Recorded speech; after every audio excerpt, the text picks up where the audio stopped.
decide if I'm hot or cold today. I think that's like part of the season, right? So I'm constantly putting my coat back and forth. Good morning, everyone.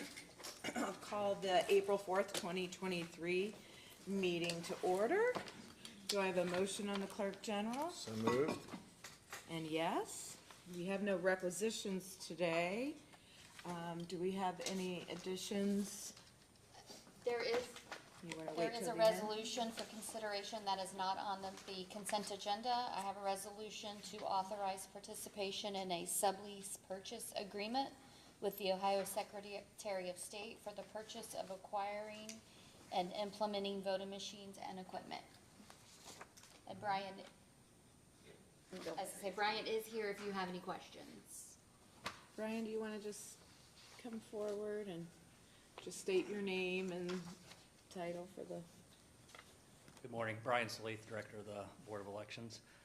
Back in 2019, we were awarded $2.1 million from the state to purchase voting equipment throughout the whole entire state of Ohio, but our portion was $2.1 million. We used 1.798, and we had leftover money, and it's just been sitting in an account. And the Secretary of State had asked all the Board of Elections to review their current inventory needs, and we looked around because the money is going back in June, will be returned to the state of Ohio. In 2019, we had 155,000 registered voters. Today, we have 171,000, a little over 171,000 voters. We had 172 precincts back then. Now we're looking about 180 after this election. We're reviewing some of our precincts are over the amount that they're allowed. So we're going to need additional voting machines. So we took this opportunity to purchase, assuming that this is approved, 14 extra voting machines. So it's a one-time purchase using one-time resources? Yes. Okay, great. How many machines is it that we're buying? I'm sorry. How many machines are we buying? I replaced 10 voting machines in early voting, and we added 2 high-speed scanners. Another thing about this purchase is that with the voting machine purchase, it comes with 5 years of service and 5 years of support that we will not have to pay for. Right now, that starts next year, which we'll have we'll need to talk about later. We'll have about $87,000 a year in maintenance and service fees that we haven't been paying because our original purchase did come with that 5 years of the upfront. So it's something that we paid for in the past when we were with the other voting machine company. So our budget's actually been, for the last 4 years, it's been reduced by about $100,000 a year. What voting machine company are we using? We are with Clear Ballot. They have 14 counties in Ohio right now. Okay. And with regard, you said we're replacing machines or just adding machines? Because they have a newer version out, I didn't want, at the polling locations, I didn't want 2 different versions of voting machines. So we actually kept for early voting 10 voting machines for the new ones, and then the 10 that we had for early voting reserved, or the older model, we're going to put out at the polling locations. Okay. All right. Great. We need to have a motion on that then? So I move that we had, You need an approval of their... Yep. Can you read the resolution by title, please? Have a resolution authorizing participation in a sublease purchase arrangement with the Ohio Secretary of State for the purpose of acquiring and implementing voting machines and equipment. okay, I move that we adopt that. Second, yes. Thank you. Thank you. Okay, thank you so much. Okay, next on our agenda, we have Mr. Kuhn with the Foundation for Sarcoidosis Research. I recognize you, sir. You want to come up and address the board because we will be proclaiming April as Sarcoidosis Awareness Month in Warren County. Welcome back. Thank you, thank you. I noticed on the door, so I hate to impinge on Ohio County Month, so maybe we can do this together. Well, good morning, commissioners and staff and team and guests. My name is Jim Kuhn. I'm a sarcoidosis patient and a warrior. And sarcoidosis is a systemic inflammatory disease. It's caused when a person's immune system goes into overdrive, and a person's immune system attacks the body and attacks good cells thinking they're bad cells, and it causes just these clumps of inflammatory cells called granulomas, and they're microscopic, but these little microscopic cells build up over time, and they cause scar tissues in any organ of the body. Sarcoidosis can happen in any organ of the body. And when too many of these cells build up, they can cause scar tissue and affect the function of the organ, and eventually cause damage to the organ and cause the organ to shut down. I was diagnosed with sarcoidosis now 9 years ago, and it has caused just major havoc in my life, eventually causing me to be 100% disabled. It started in my lungs and lymph nodes, and then spread rapidly to my eyes and skin, and now my nervous system. Every day is just a challenge. I don't know how my day is going to be till I get up that day. Today happens to be a good day, so I'm glad I'm here.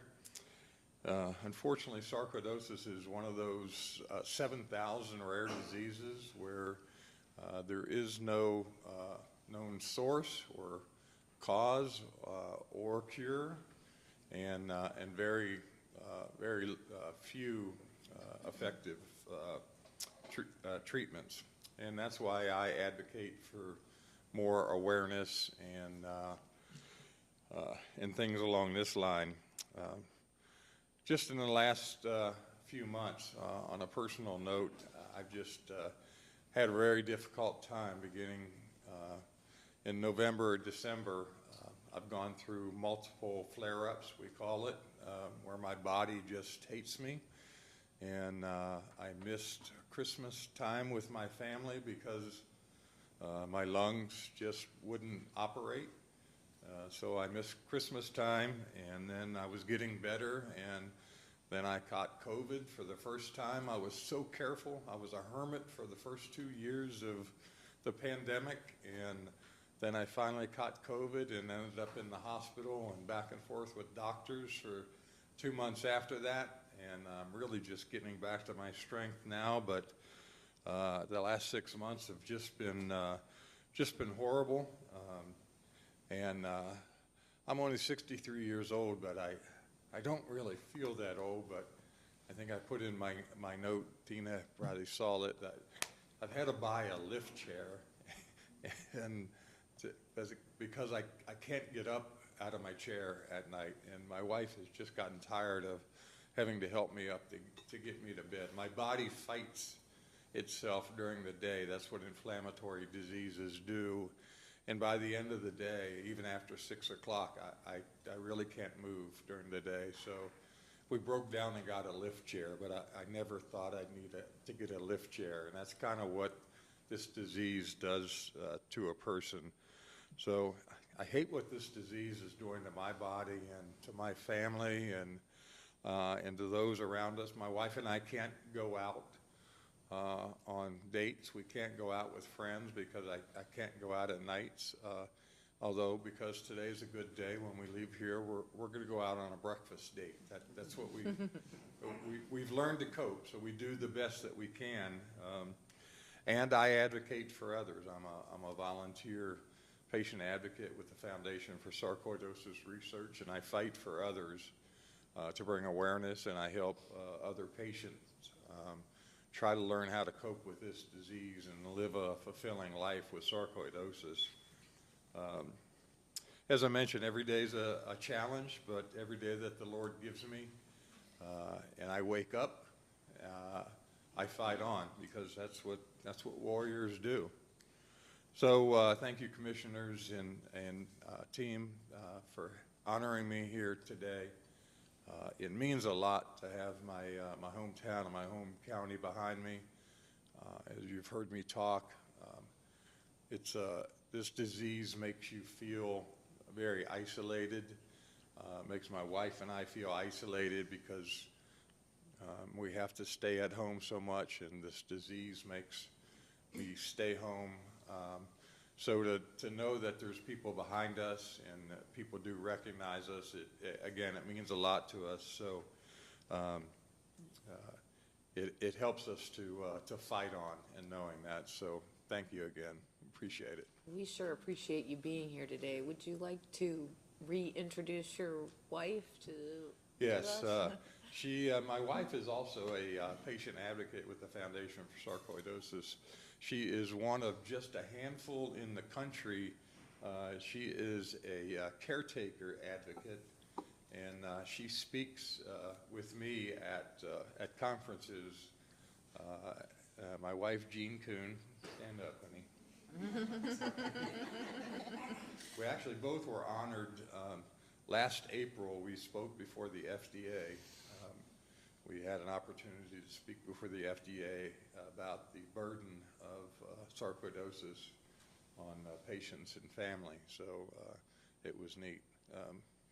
Jean probably doesn't want to go through that again, but Well, we sure appreciate your advocacy here, and this is a really small thing that we can do to show that we support you by proclaiming April 2023 as Sarcoidosis Awareness Month here in Warren County.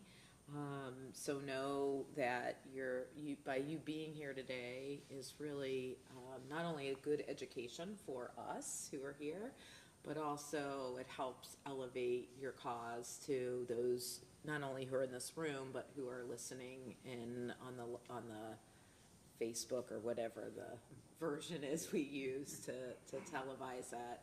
And really, you speak on behalf of all people with rare diseases. It's a real challenge because there's just so little research that goes into rare diseases. So we appreciate you being here. Are you feeling up to a photograph today?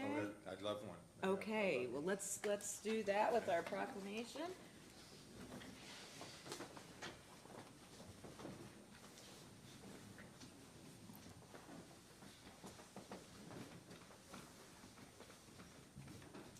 We need to get you into the photograph too.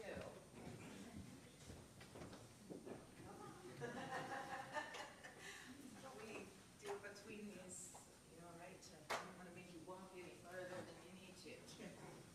He's calling us, we're on the other side. We'll fly. That.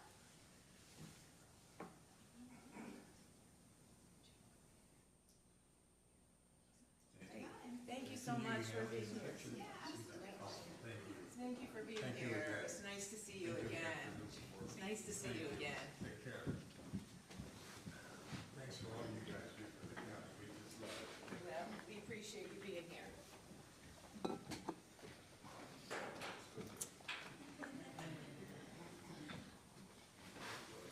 Thanks, Tom. Okay, so next we have a work session with Suzanne Mason regarding transit. Good morning. Good morning. Last month, Brandon Baum from UTS addressed the board. Brandon is the Director of Business Development at UTS. He wanted to talk to you about his desire to amend our contract with UTS as it relates to operating the public transit system. He had explained that the drivers were making around $12 an hour, and due to inflation, they were unable to maintain a good, steady staff with that. And he requested an increase of $2.50 an hour. That would bring our contract to $35.46 an hour. That includes, that pays them for dispatch, scheduling, mechanics, supplies, and the entire operating system. At that time, you had requested a review of our current contract, and Mr. McGarry did look at the contract. The contract was established in 2021, and it was for 1 year with 4 additional optional renewal years. So we are right in the middle of that time span. The contract, according to the review, if I understood it correctly, it allows for built-in yearly increases. It touches on the amount of funding that we have. It did not list a minimum number of buses that needed to be operated. Increases could be agreed upon based on mutual agreement. Today, Brandon is back, and he would like to address you again with his request. And also, Jeff Cusio is here today. Jeff is the current owner of UTS. He took ownership in 2017. So I'm going to turn it over to Brandon and Jeff at this time. Thanks. Good morning, and if you would just state your name and address for the record, please, when you can. Thank you. I'm Jeff Cusio, the CEO and owner of UTS. You said my address, is that correct? Mm-hmm. We are at 9900 Princeton Glendale Road in Westchester, Ohio. And so I just really want to introduce myself. I've owned UTS since 2017 when I purchased the company, and since then we have been able to really been a great partner with Suzanne and the county for delivering the transit, as well as we do the health and human services transportation under Medicaid as well. So Brandon's really the expert, but we're just really trying to position ourselves to continue to best partner with the county. And truly, we just need a little bit of help to ensure that we can get the right, staff to ensure we can deliver the transportation that we promised you guys. So with that, I'm going to turn it over to Brandon. Great, thank you. Brandon, please state your name and address for the record. My name is Brandon Baum, 9900 Princeton Glendale Road as well. Good to see everybody again. Happy Tuesday. Is this work? Yep. Oh, perfect. So I came back, I was here about a month ago, as you guys remember, just to kind of start the conversation about a potential contract amendment. I wanted to come to you guys today just with a short presentation, if that's okay with you guys. Sure. So as you can see here, 2021 is when we started the contract. We agreed upon a rate of 31.37 with a 2.5% increase per year on a 5-year contract. And that was just based on a 12-month historical CPIU. So in the bottom, you'll see actual CPIU with an adjusted rate. So last year, 2021, we actually saw 4.7 as opposed to 2.5. So the adjusted rate was 32.84. And then this past year, as you guys know, has been kind of a year unlike any other. It was 8.6% to give us an adjusted rate this year of 35.67. So it's about $2.70 higher than our current rate. Does that make sense? Mm-hmm. We've seen other cost increases as well. Utilities and parts have all gone up. The rate of pay for our dispatchers has gone up. Insurance has gone up, and our rent has gone up about $800 a month. I wanted to give you some quick data on 2022 just to kind of paint the picture. We budgeted about 40,000 trips. 2022 we did 34.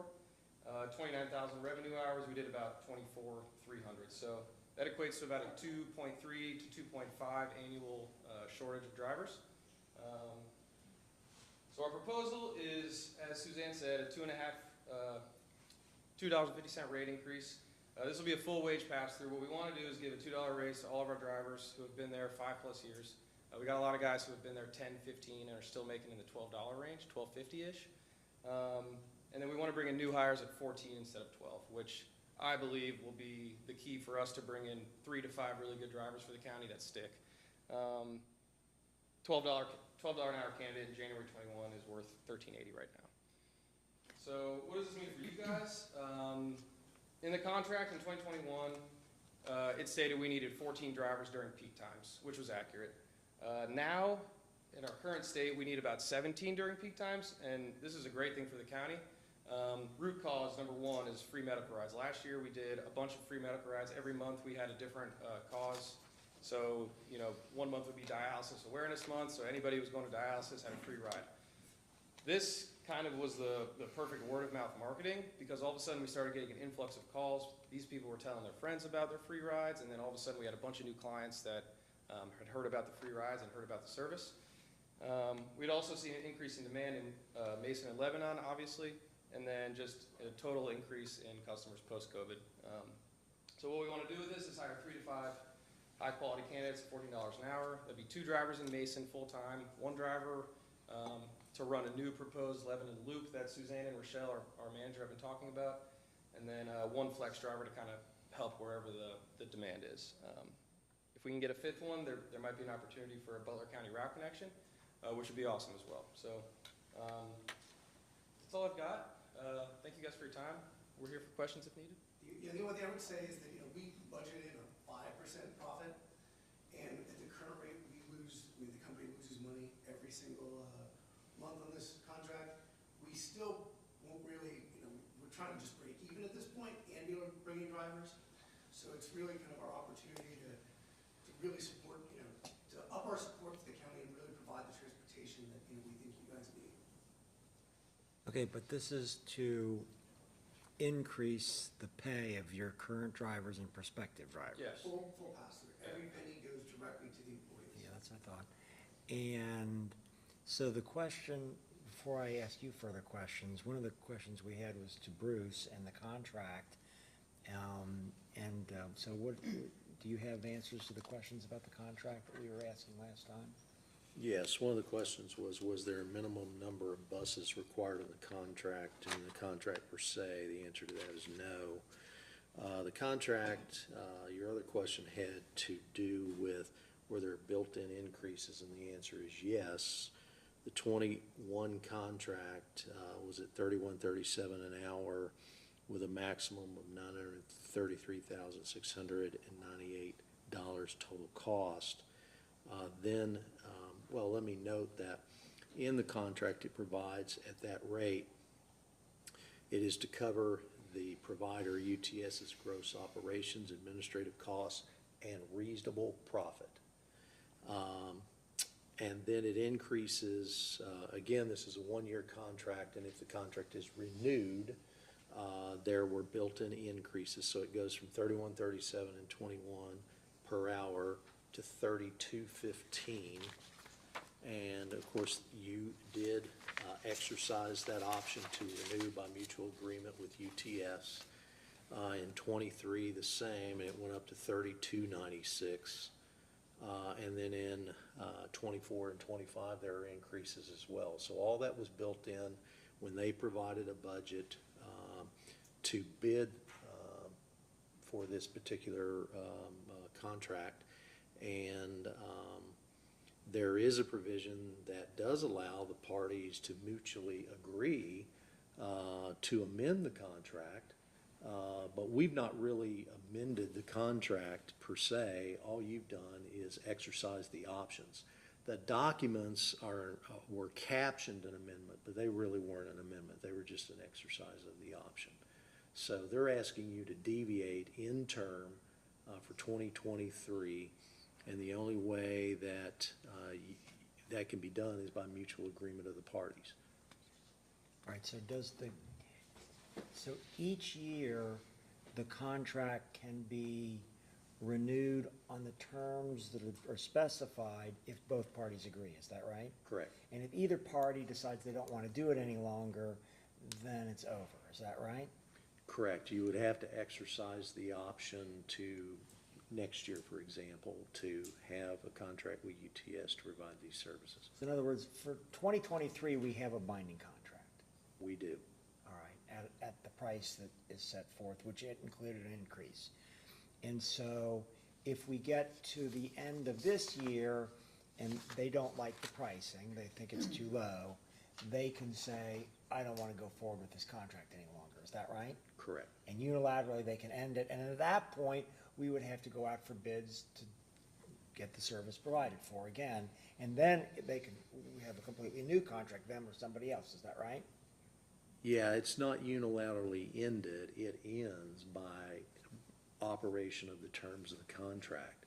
What I mean is that we have to have mutual assent to have a contract again for 2024 on these terms. Correct. Okay, so obviously the only real change is to this year because you have the ability in 2024 to change all of this, except you would be under competitive bidding. Right.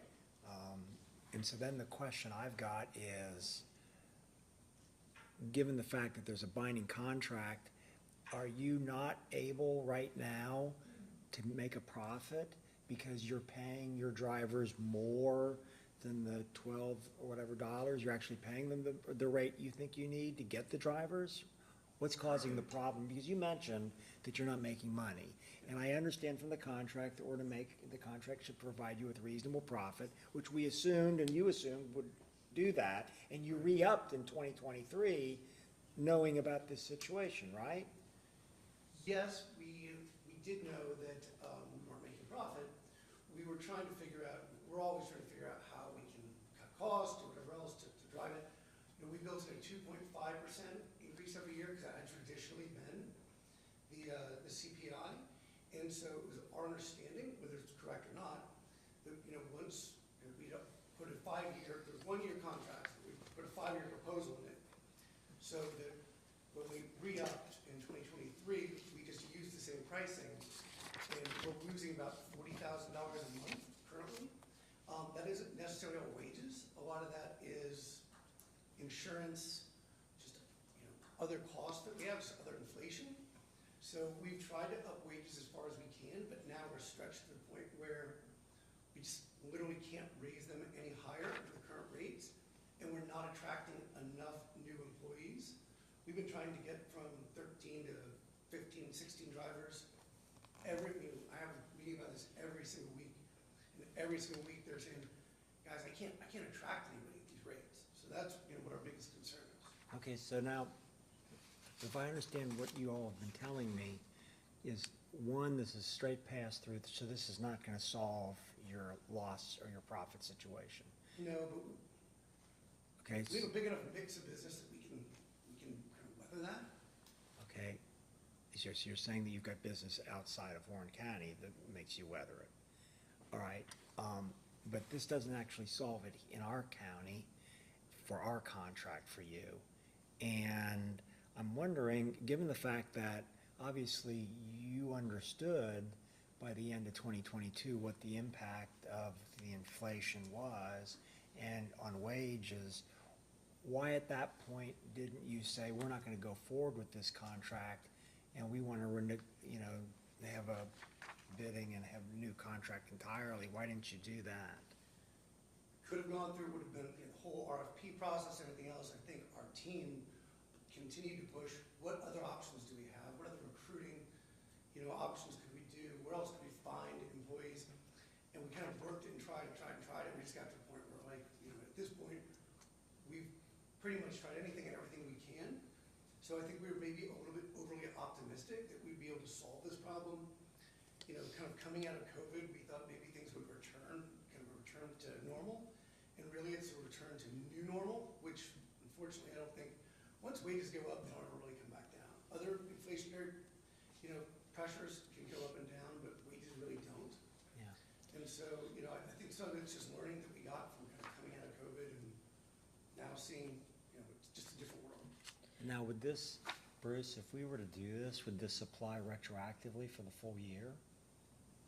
No, we can agree to whatever we want to agree to, and I would recommend that you not agree that it be retroactive. It would just be from the effective date of the contract forward for the remainder of the year. I would point out one thing that you are touching on, and that is this 23 contract was signed in December of 22. So forecasting what their costs are going to be, I mean, it was only just 3 months ago, 4 months ago. It was the beginning of December. I mean, you would think that their cost to operate would have been known to them by the time they signed this in December of 22. And I think you're kind of touching on that. Didn't you know what your operating costs were going to be? If it's related to COVID and the labor shortage and so forth, that all existed. So this is something I wanted you to be aware of. Well, that's my concern about this, is that you had options, I think you had the information. I don't know your market for drivers and what you're doing, but I take it are you short drivers right now? Yes, And that's because you can't attract them? yes. There's a national driver shortage. Okay.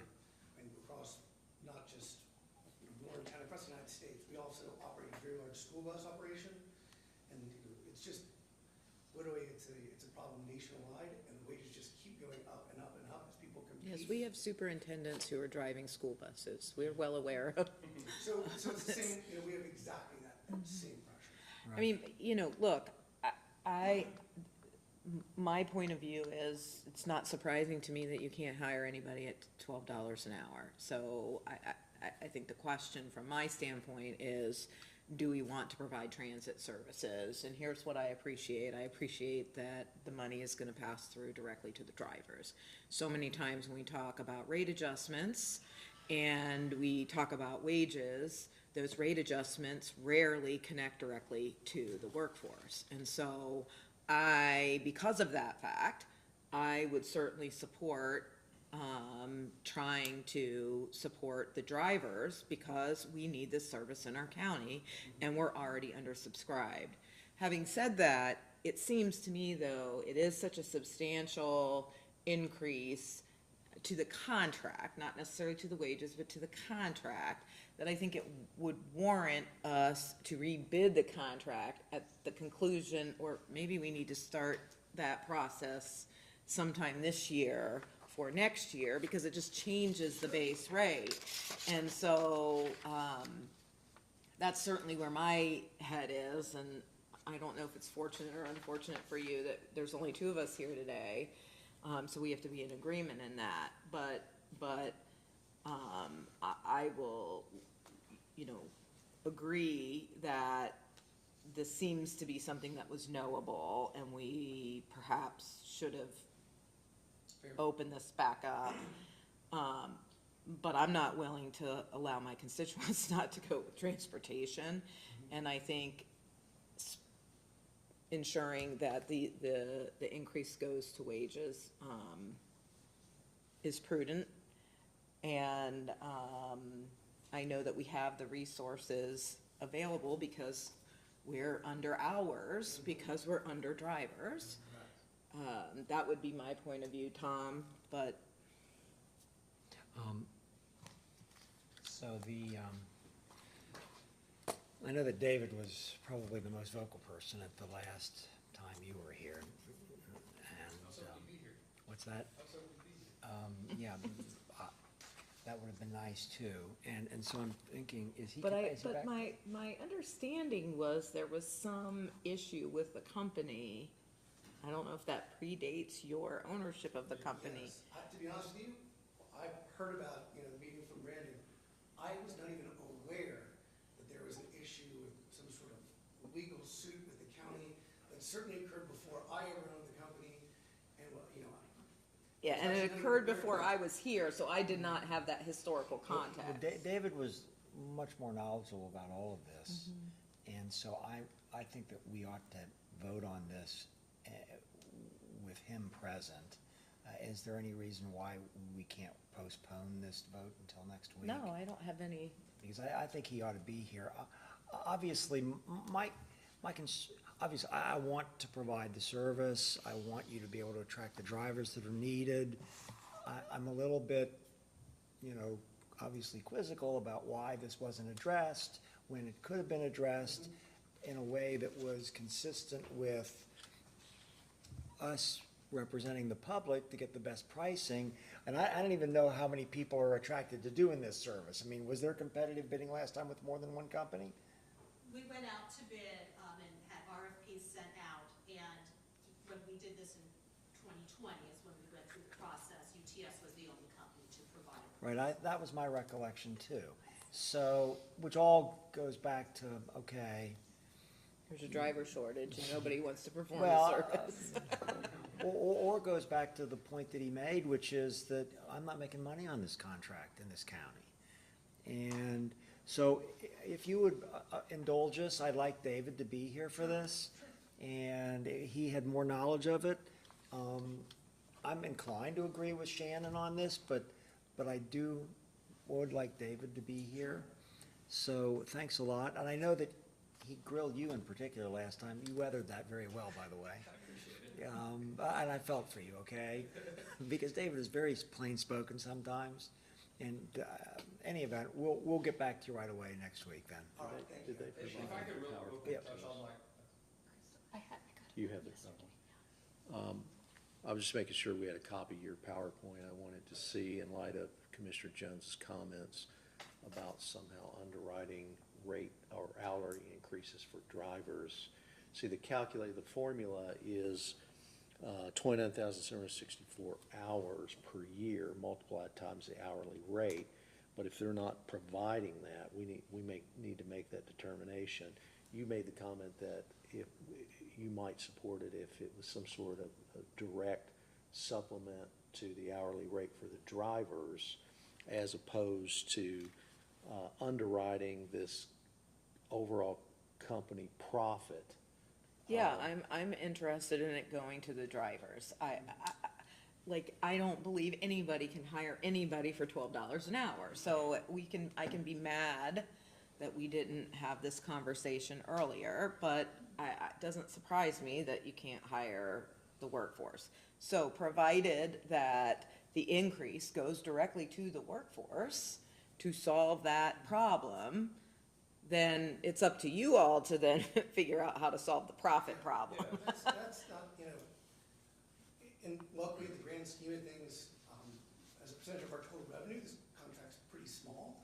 So it's not the end of the world. This is not where the company's gonna make some profit. It's All right. not where Well, let me What ask, we're gonna do is we're gonna deliver the service. but are you currently paying drivers $14 an hour? Or are you paying them the $12? Our average, and keep in mind, these guys have been driving for you guys for, some of them, we had the contract, I think, 10 years ago-ish, and they've been here since.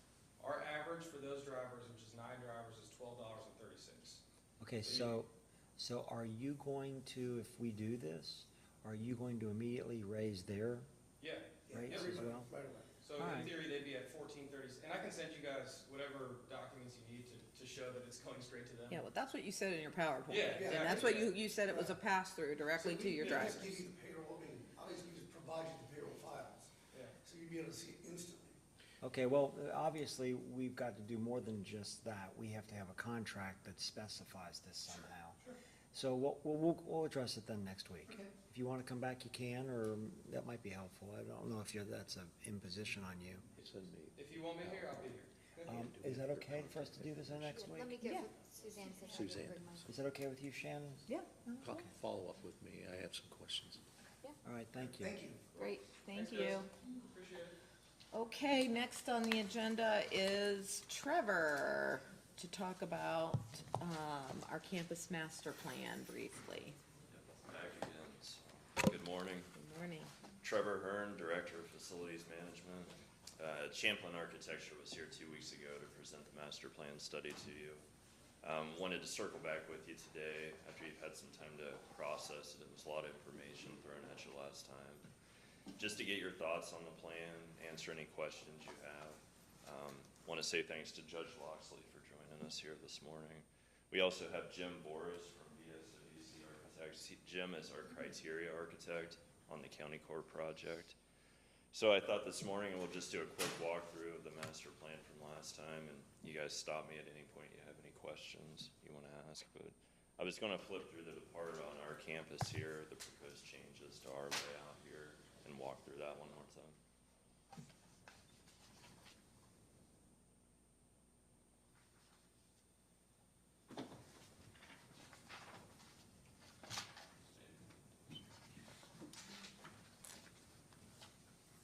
Oh, do I need to change it?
Champlin proposed to us was the first step would be demolish the old jail building, which is number one there, leaving the front porch, which is occupied by county court right now.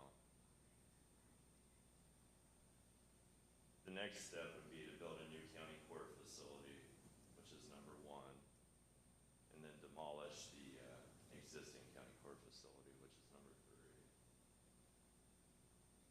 Number two there in the background would be a new impound lot. That's separate from the county court process, so that can happen at any point. The next step, number three, there's my existing building, the facilities management building. It would get demolished and a new facilities building would be built back where number one is, pretty close to the new county court facility. The next phase they're proposing would be number two there on the left-hand side. And that would be a new health and human services building to replace the existing building, which is right next to it there. So after that building is built, number two on there is the existing health and human services building. It could remain or be demolished after the new building is built. This slide here shows the layout with health and human services demolished. And they're proposing there to build a new Board of Elections building, which is number two, on the site of the existing health and human services building. So you can see it's a lot of changes here.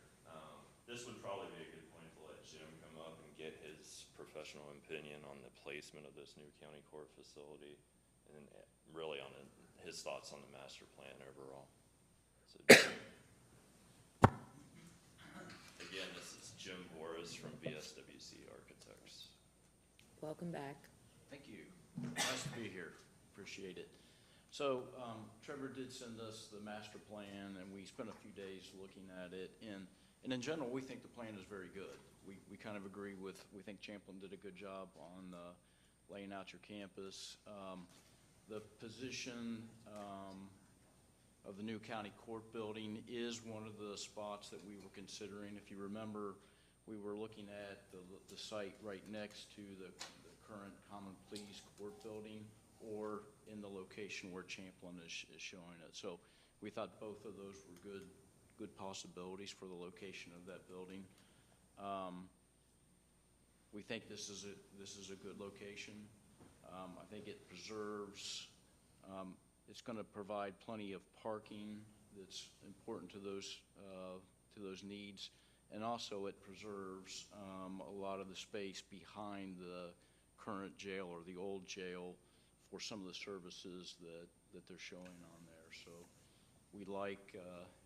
we think it's a good plan, good master plan for the county, and I think it would work well for the position of the court's building as we've studied it so far.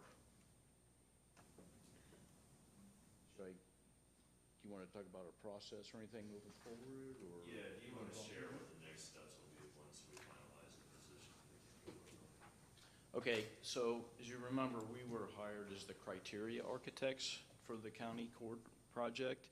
And the criteria architect is really just what it sounds like. It's putting together some basic floor plans, some basic locations, estimate of cost, schedules, and those kind of things. And then that criteria is put out for design builders to actually take that packet and then move forward with the project. So where we stopped is, I think we were like 75% of the way through the process, through the criteria architect process. We had studied a number of locations like you saw. We'd brought a number of different floor plans, some different estimates to you. So, and then we'd even started kind of on, we're doing an outline specification of products that go into the building. We'd looked at schedules, and so we were about 75% of the way through that process. And then that's when you all decided to do the kind of the county-wide study, which I think was a great idea and a good move, because I think it kind of solidifies the positioning of this building that we're looking at now. And I think it's reinforcement for that. So I think it was a great move to do that. But now that this has been done, You know, we would basically pick up kind of where we were before. I think probably we would go back and once again talk to the different departments within the courts building to make sure that our program is correct still. There again, it's been almost a year and a half to 2 years since we've done the original work, so I think it would be prudent to go back through and just have those conversations again, check our plan again, and then we would basically move forward with the documents with Trevor's help, and from there it would basically be put out to to get qualifications from a design builder. So that would be kind of the process moving forward if you chose to do that. And so how long would it take for, on the original contract, on the criteria architect documentation to move forward for a bid? What's that timeline? I would think that we could probably finish up our work in 2 to 3 months, somewhere in that line. There again, if we went back and kind of met with folks again to make sure we were on the right path still, but I would say 3 months would be ready to put out a packet if that's what you chose. What is the timing of the overall plan? Well, typically, if we were to complete our work in, say, 3 months, you're gonna have at least a month to select, well, you'd have to advertise and get a design builder on board, so that's probably a couple months process. And then I would say they're probably, you know, they're gonna hire a architect of record then that comes with the design builder, and then so he's gotta do all the construction drawings and do all the bidding and all that, so, you know, that would probably be a year process or somewhere in that range for the design builder before they would start construction. So you're probably, if everything went smoothly, I'm thinking you're a year and a half 2 out or years. something before you could start construction, Yeah, but, somewhere in that time. Just for that one building? all right. For that one building, correct. I'm talking about for this The whole whole plan was project, yeah. approximately 7 to 10 years. That would, Okay, that's that's my about what question. this campus plan, the timeline that they laid out was about 7 to 10 years if you did everything on the plan. things. All right, and so the first part is demolition. And you're gonna demolish the old jail, and I guess we've all determined that there's no other usage we could put to the old jail? Comes Trevor.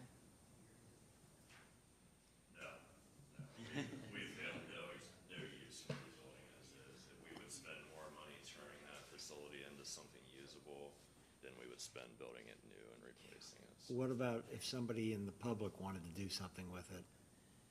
Yeah, I mean, it could be fixed up and used. It's just how much money you guys would like to invest in. Well, I don't want to invest anything much in it, but if somebody else did, has anybody approached you with an idea?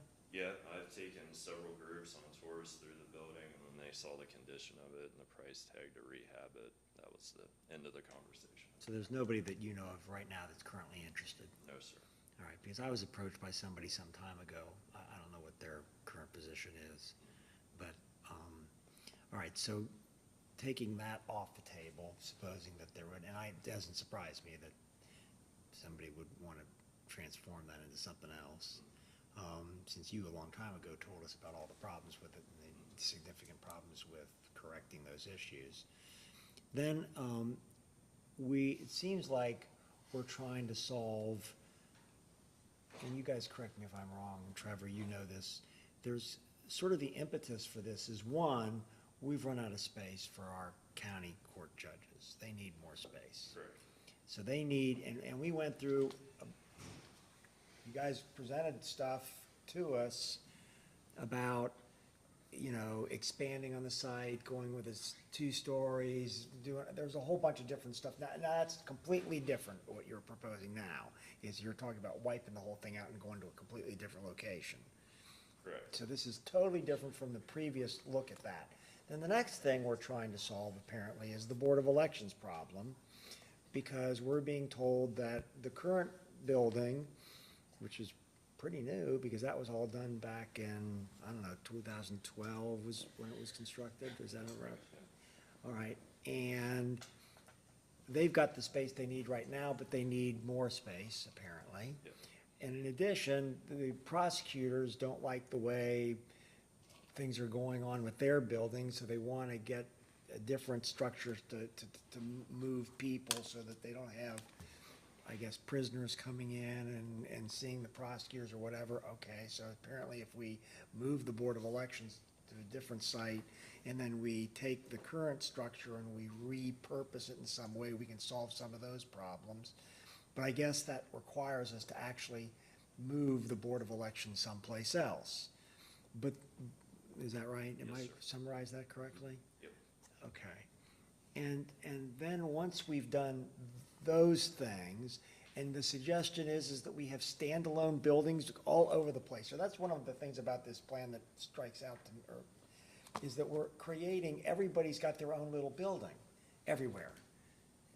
This is really the best idea.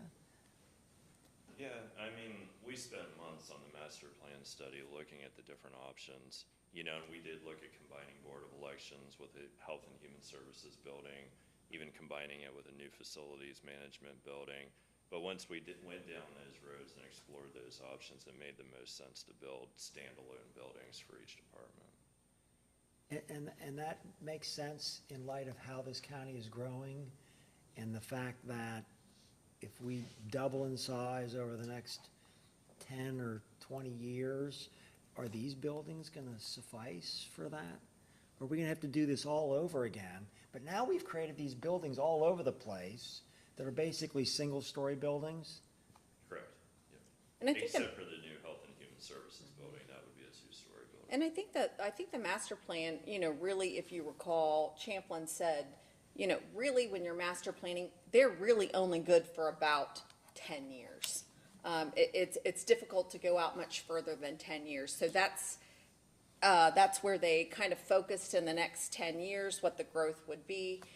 They also, if you remember, they lumped work activities who individual departments worked closely with, and tried to really, pare down those operations. Plus, it's difficult to really, at this point, know what actual work processes are going to be in 10 years. Are we going to be more virtual? Are we going, is it going to be more of a hybrid? So they really just tried to focus on the next 10 years, and that was what they came up with.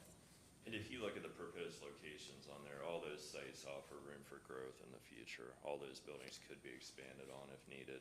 And that's one of the reasons we moved county court to this proposed location, is because there wasn't room for it to grow over next to the Common Pleas building. Well, there was room over there, but we're using it for a different purpose. Well, the We're last using time it for we domestic, or expanding domestic relations, is that right? Yeah, but the last proposed site that we had for it was up in this green space right I don't know if it'll show on there, Trevor. To use your mouse to Oh. point.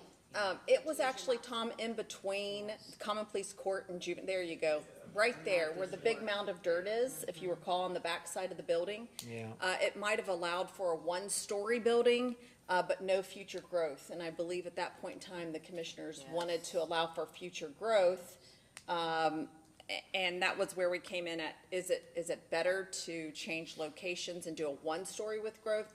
Or is it better to do a one-story or a two-story building on a location that may or may not work? Yeah, but what was number 9 gonna be? That's an 9 is expansion domestic of- relations. That's what I thought. Yes. But if you That's a look, different that green space location. in between Well, I is where we know. had It's- planned. That's connected to our current Common Pleas building. Correct. Right. Which makes Right where the sense. hand was what the My- spot we thought it would work. But it was tight once we actually looked at, 22,000 square Topography, feet. and the topography, there was an issue with it. Right. And if they make the county court judges full-time at some point, does that make a difference in terms of how, the facility structure that we would have? I'll let Judge Locke answer that question. Morning. Good to see you again. Morning. With regard to the plan that you've seen, I think, before, and we talked about this several years ago, and you saw some drawings going down to the size of the building. What we anticipated was building in to that one county court building the opportunity for growth. And so similar to what probate juvenile court has done, whenever the renovations were done there, there's one courtroom for the one probate juvenile court judge, but then there's another room, an interior room to that renovation, exactly the same size, to allow for growth one time when the county decides you're going to separate and have two judges, one for probate court and one for juvenile court. And so what we would like to do is have two courtrooms over there to allow for that growth in the Warren County Court. Yeah. Does that answer your question? I don't know. Maybe it does. So certainly, if we have two full-time judges, that's true. You would have need for two courtrooms because you have court every day, maybe. But when you have part-time judges, so that was my question.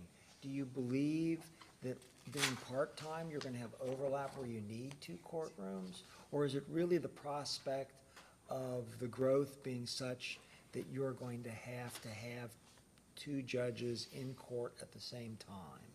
Well, the prospect for growth would be to allow for that opportunity, to have two judges there at the same time, so you would have two courtrooms to accommodate those two judges. Right. Now, that doesn't And have to be you're not doing used- that right now. We're not doing that right now. You don't have to use that second area, kind of like, again, falling back on probate juvenile renovation over there. You don't have to use that second courtroom right now, but you would allow for that possibility down the road instead of having to engage in major renovations after the building's made. Tell me how the county court judges work. Do you have different jurisdictions, you and Judge Fisher? Yeah, the Warren County Court is kind of a misnomer. You know, you hear of Warren County Court, especially those people who don't live in the county. Warren County Court does not encompass the entire boundaries of Warren County as a jurisdiction.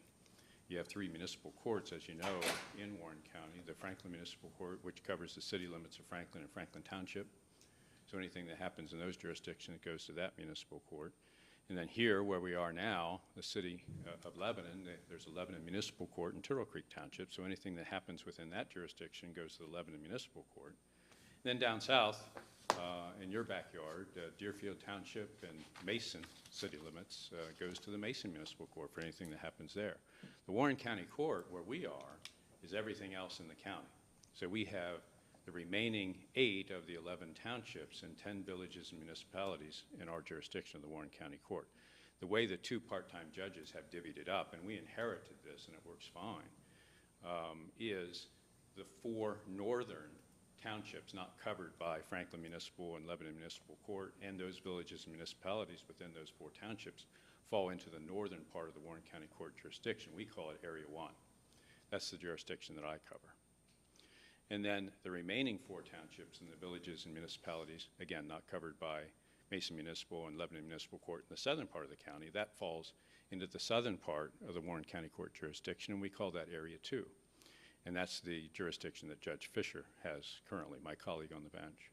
Is that something that's written into the statutory creation of your judicial No, positions, I'm that not sure. territory? I'd have to look at that. I'm not sure. Well, I'm kind of curious about that because, I mean, I'd like to know whether the legislature has given you guys jurisdiction over a specific territory or you have concurrent jurisdiction over the territory. And then the question I've got is, in looking at your function, if the legislature was to create one judge or was to create 2 full-time judges, does that make a difference in terms of our planning?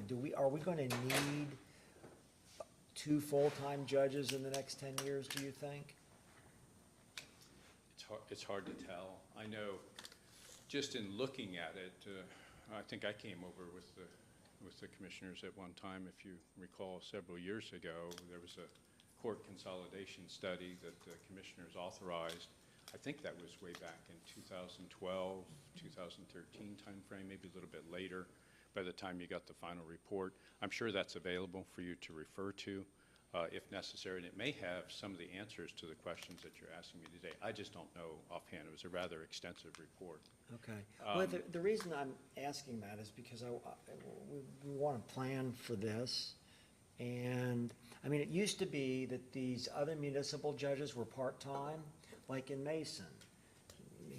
The judge was part-time, and then the Supreme Court forced them to be full-time.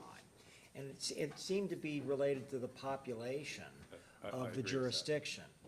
And so I take it that at some point, the Supreme Court may say, hey, I don't know if this is how they do this, but the population of your territory is so large that you need to have full-time judges, or maybe one full-time judge as opposed to two part-time judges, or maybe ultimately two full-time judges.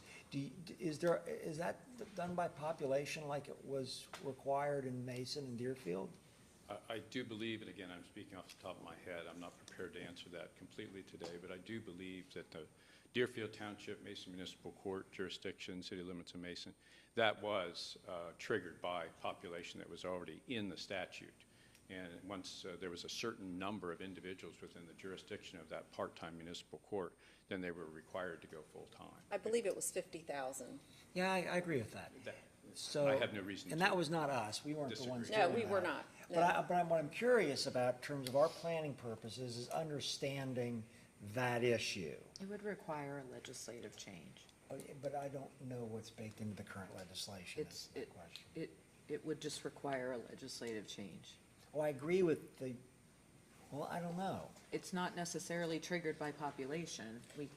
The legislature has required it, not based on population per se, but they adapted population for the county that they're trying to rope into full-time or additional judges. Well, but then, it didn't require legislation to force Mason to be full-time, because I take it was already in the statutory material. I agree with that.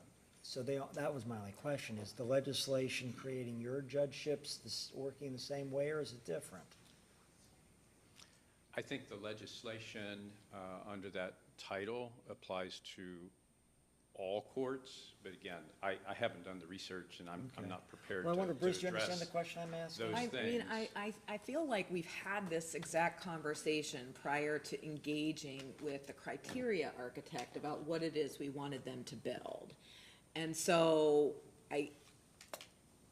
I'm trying to figure out if we're gonna revisit now the criteria for this particular building. I'd like to then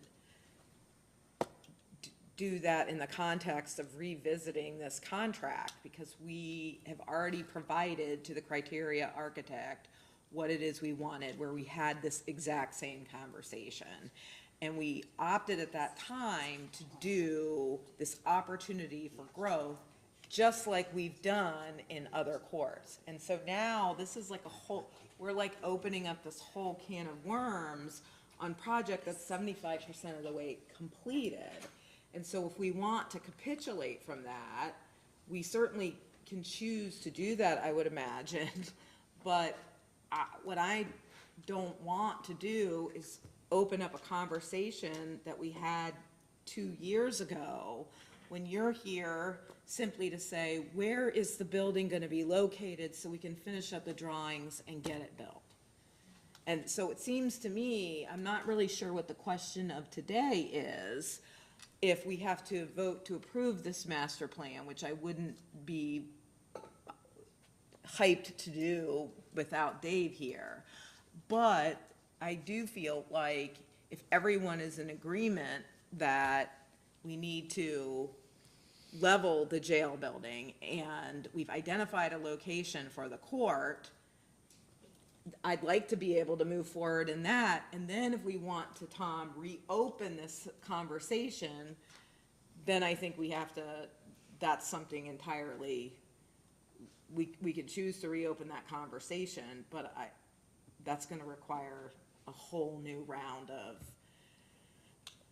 work with the criteria architect. And if I can add to that, I tend to agree with that, with what Shannon Jones has said, but also when it comes time to design the building, You know, we've had some designs in the past. We don't have that yet. We just have the design architect, the location.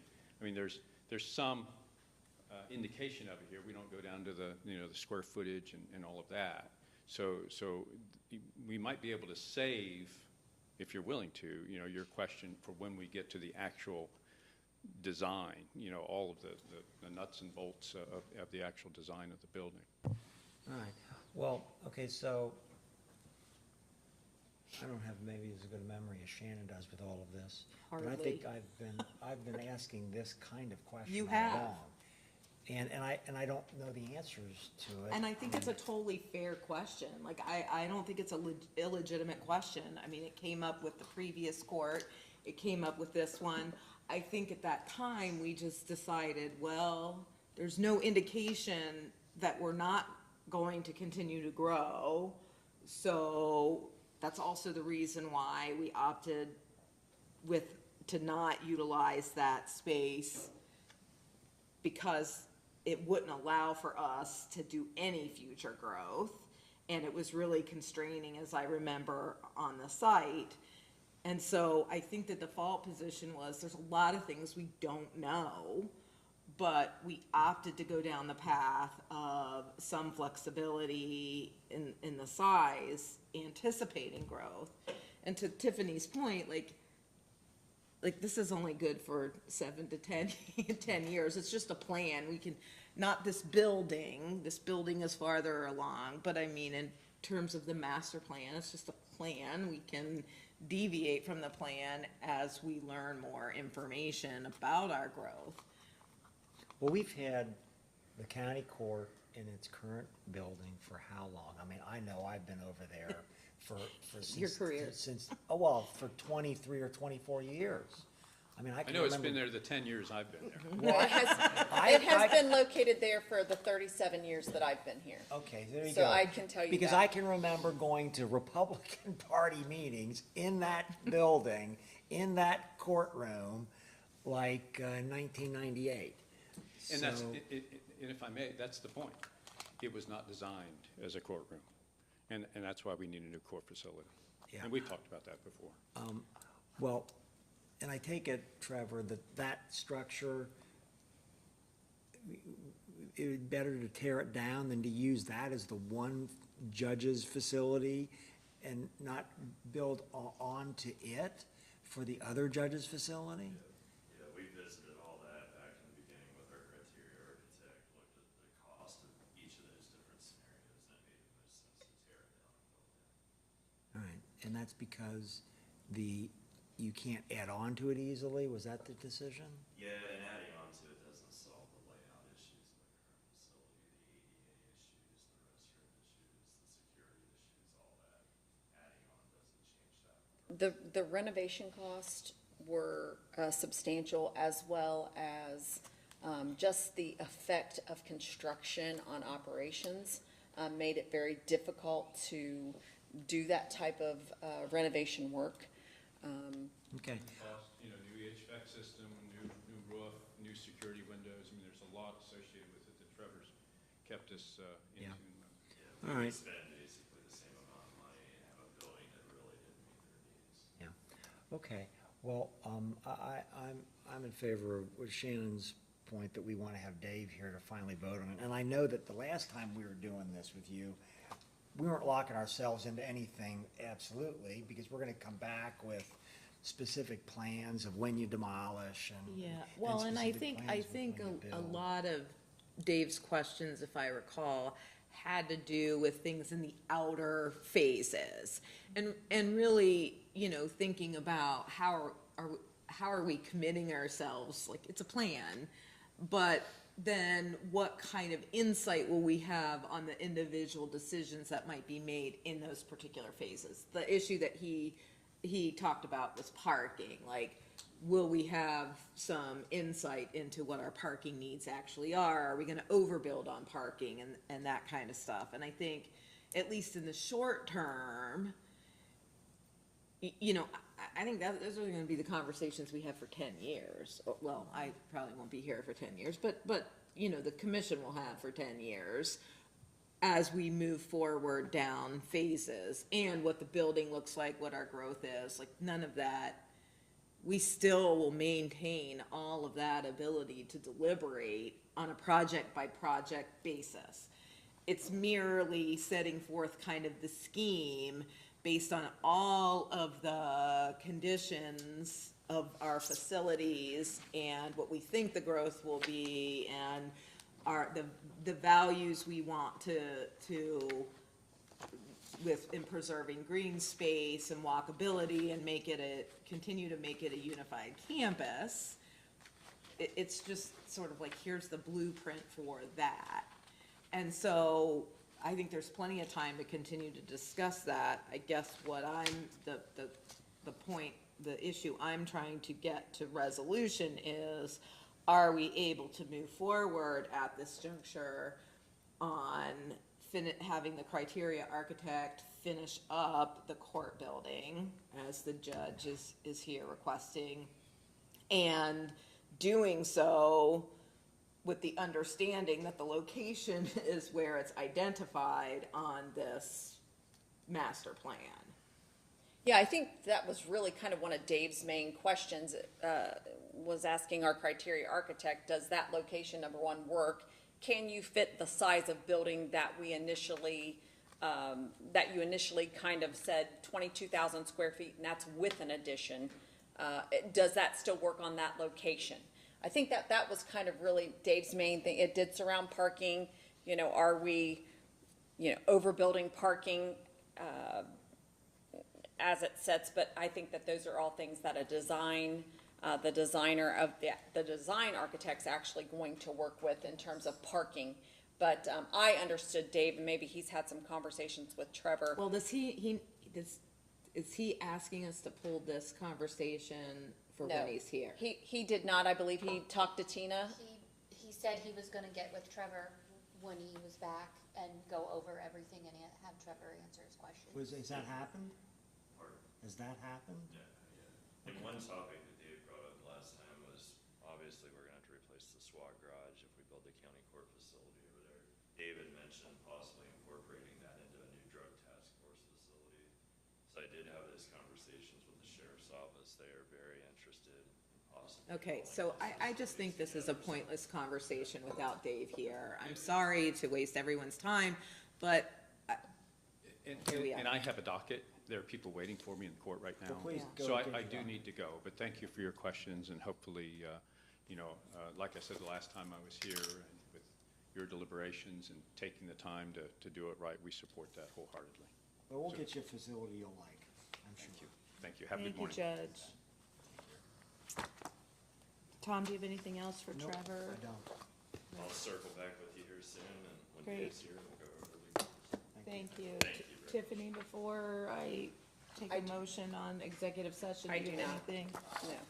No. Okay, so, I make a motion, we go into executive session, and is there subject to Imminent revised code litigation. 121.22 G3 for pending or imminent litigation, is that sufficient? No. Imminent litigation, I With- said with an legal attorney. counsel With an present. attorney present, or with our counsel present. Correct. Okay, so Okay. there's been a motion to go into executive session regarding imminent litigation with legal counsel present pursuant to Ohio Revised Code, section 121.22 G3. I'll second the motion. Roll call, please. Mrs. Jones? Yes. Mr. Grossman? Yes.